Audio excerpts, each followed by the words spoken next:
They say the crown has survived wars, scandals, and abdications, but nothing rattles palace walls like family betrayal whispered through a camera lens. The storm didn't begin with a speech, a decree, or even a royal appearance. It exploded from a living room interview chair thousands of miles away, where a father with a wounded voice and a stack of grievances decided the monarchy itself was part of his story. Headlines screamed, commentators circled, and suddenly what had once been dismissed as sad family estrangement was being framed as something darker, messier, and far more dangerous to the image of the crown, because this time the accusations weren't just personal. They were pointed, strategic, designed to land where it hurt most: reputation. For years, the distance between Meghan and her father had played out like a tragic subplot beside the larger royal drama. Missed calls, unanswered letters, tabloid interviews that made courtiers wince and publicists panic. But insiders long believed the palace treated it as background noise, unfortunate, embarrassing, but not a direct threat to the institution. That calculation changed the moment his words started sounding less like heartbreak and more like leverage. Suddenly, every interview carried an edge. Every anecdote came wrapped in implication. Commentators began using the word pressure. Palace aides behind closed doors used a harsher one: escalation. And at the center of it all sat King Charles, a monarch already juggling public duty, private grief, and a slimmed-down royal future. He had weathered media firestorms before. But this was different. This wasn't coming from political rivals or hostile newspapers. This was coming from the extended family of his own daughter-in-law, amplified across global networks that thrived on royal tension. The unspoken fear inside palace corridors wasn't that the claims were true. It was that repetition could make them feel true. Because in the modern media age, perception hardens faster than fact. As the interviews multiplied, so did the urgency. Senior royals who once preferred dignified silence began holding longer briefings. Communications teams that once deflected now dissected every sentence, every insinuation. The question wasn't just how to respond, it was whether responding at all would pour fuel on a fire already racing through headlines. Meanwhile, across the Atlantic, Meghan and Harry stayed publicly quiet. No dramatic rebuttals, no emotional counter-interviews, just a silence that drove speculation into overdrive. Was it strategy, shock, or a desperate attempt not to make a bad situation worse? Inside royal circles, that silence created its own tension. Some saw it as restraint, others saw it as distance, a widening gap between the Sussexes and the institution Harry was born into. And then came the shift. Not a televised address, not a press conference, but a coordinated, unmistakably firm change in tone from palace sources. Briefings that once sounded sympathetic grew sharper. Phrases like private family matter quietly disappeared, replaced with language about institutional boundaries and protecting the dignity of the crown. Translation: this was no longer just about a father and daughter. It was about the monarchy drawing a line. Behind the scenes, aides reportedly mapped out years of media moments, tracing patterns, noting timing. The goal wasn't revenge. It was containment. The crown has one survival instinct above all others: outlast the chaos. But to outlast it, you have to stop it from spreading. And spread it had. Talk show panels debated royal cruelty. Social feeds churned with edited clips, dramatic music, and bold captions. Every claim, no matter how emotional or vague, became a trending topic within minutes. Palace insiders watched the narrative spiral and realized something chilling. Truth no longer traveled faster than drama. So they changed tactics. Instead of chasing every accusation, they focused on one message: the monarchy would not be negotiated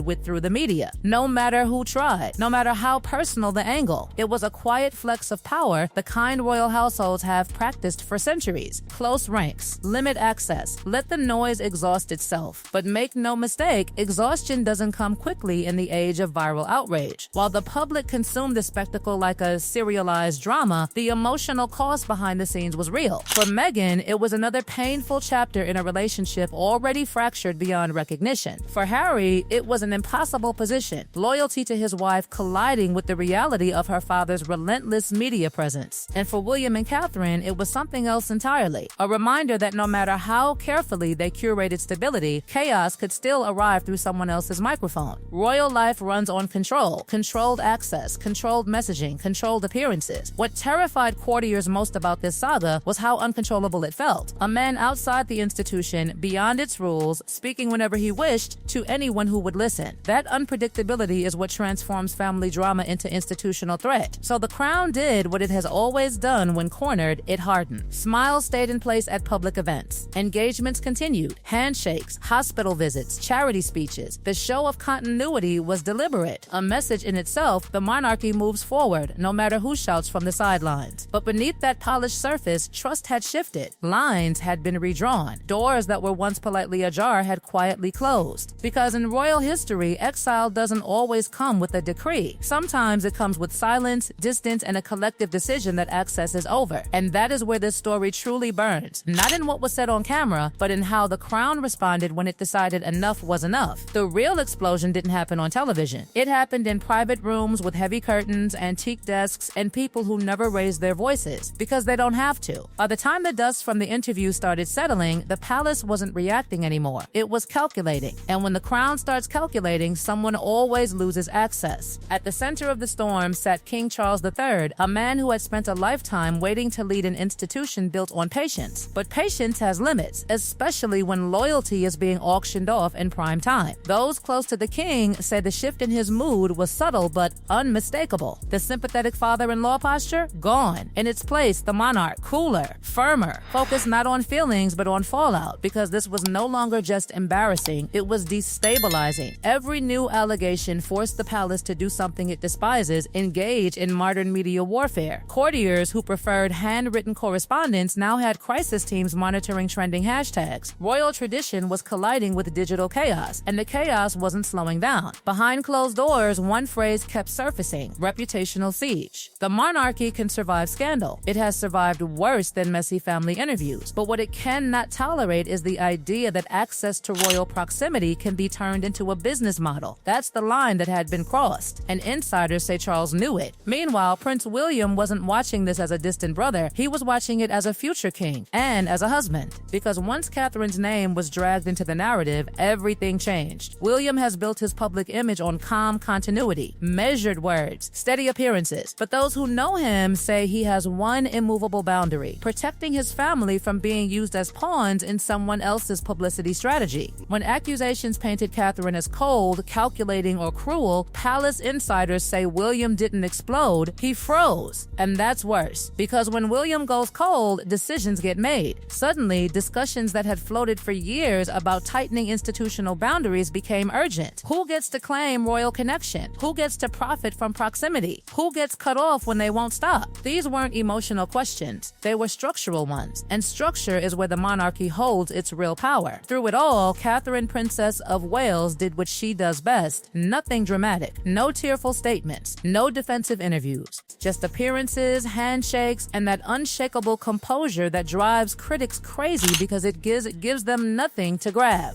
But make no mistake, her silence was not weakness. It was positioning. Every time she stepped out smiling at a hospital or a youth center, she was silently contradicting the narrative without saying a word. Palace aides know optics are currency, and Catherine's image, steady, warm, unbothered, was rising while the accusations grew louder. In a battle between noise and poise, history shows which one tends to last longer. Across the ocean, the mood was very different. Meghan Markle was said to be furious, not just at her father, but at the timing, the escalation, the way the story was mutating beyond her control. She had worked for years to step out of the palace narrative and build an independent identity. Now, she was being dragged back into royal drama by the one person she could neither control nor fully escape. And Harry, caught in the worst emotional crossfire imaginable. Prince Harry had spent years publicly defending his wife from the British press. But this wasn't the press. This was her father. Speaking out risked turning a family fracture into a public war. Staying silent risked looking detached, even complicit. Sources say Harry's inner circle was split. Some urged a firm public defense of Meghan and a clear rejection of the claims. Others warned that any statement would only extend the life of the story and drag them deeper into a narrative they had tried to leave behind. So the silence continued, and the longer it stretched, the louder it felt. Back in London, Princess Anne was reportedly the least sentimental about the entire affair. Anne has never had patience for theatrics, and insiders say she viewed the situation through a single lens: duty versus disruption. To her, this wasn't a tragic family misunderstanding. It was a pattern of behavior that threatened the institution she has served without drama for decades. And when Anne decides something is a threat, she doesn't wring her hands. She pushes for action. That push is what helped accelerate the palace's hardened stance. No more quiet tolerance. No more pretending this would fade on its own. Lines were drawn, legally, symbolically, socially. Invitations tightened, access narrowed. Conversations that once flowed through informal back channels were rerouted into official ones, or stopped altogether. The message wasn't shouted, it was enforced. And here's the brutal truth about royal exile in the modern era: it doesn't come with the headline. It comes with doors that simply stop opening. As winter settled over palace grounds, the monarchy did what it always does during internal storms. It projected normalcy with almost defiant calm.